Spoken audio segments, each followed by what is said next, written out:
overall crime cases in Singapore rose, and a surge in scams is largely to blame. Police said today that in the first half of the year, there were more than 16,000 cases reported. That's a 7% increase compared to the same period last year.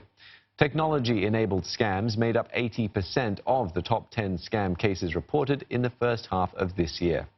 Among them, e-commerce scams topped the charts with almost 1,500, an increase of 42% compared to the same period last year. The total amount cheated was 1.2 million.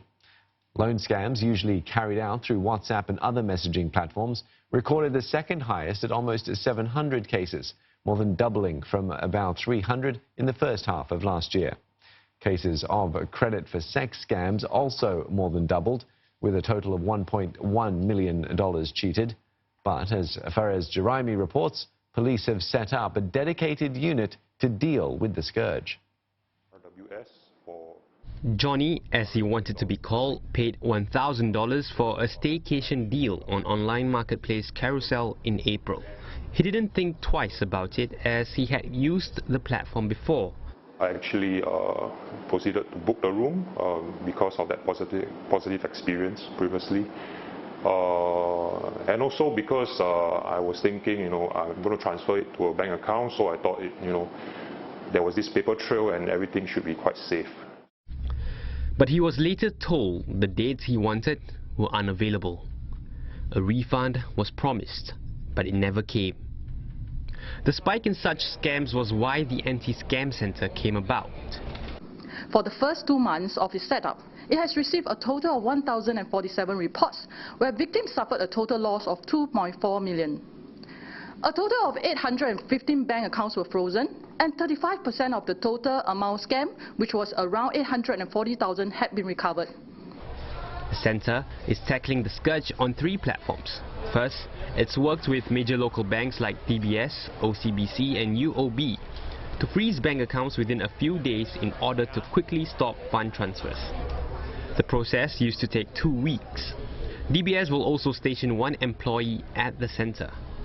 Being the largest bank in Singapore, we have multiple consumer touchpoints, right? We have over 4 million customers, and we are committed to take proactive efforts to part 1 headcount in and do our part.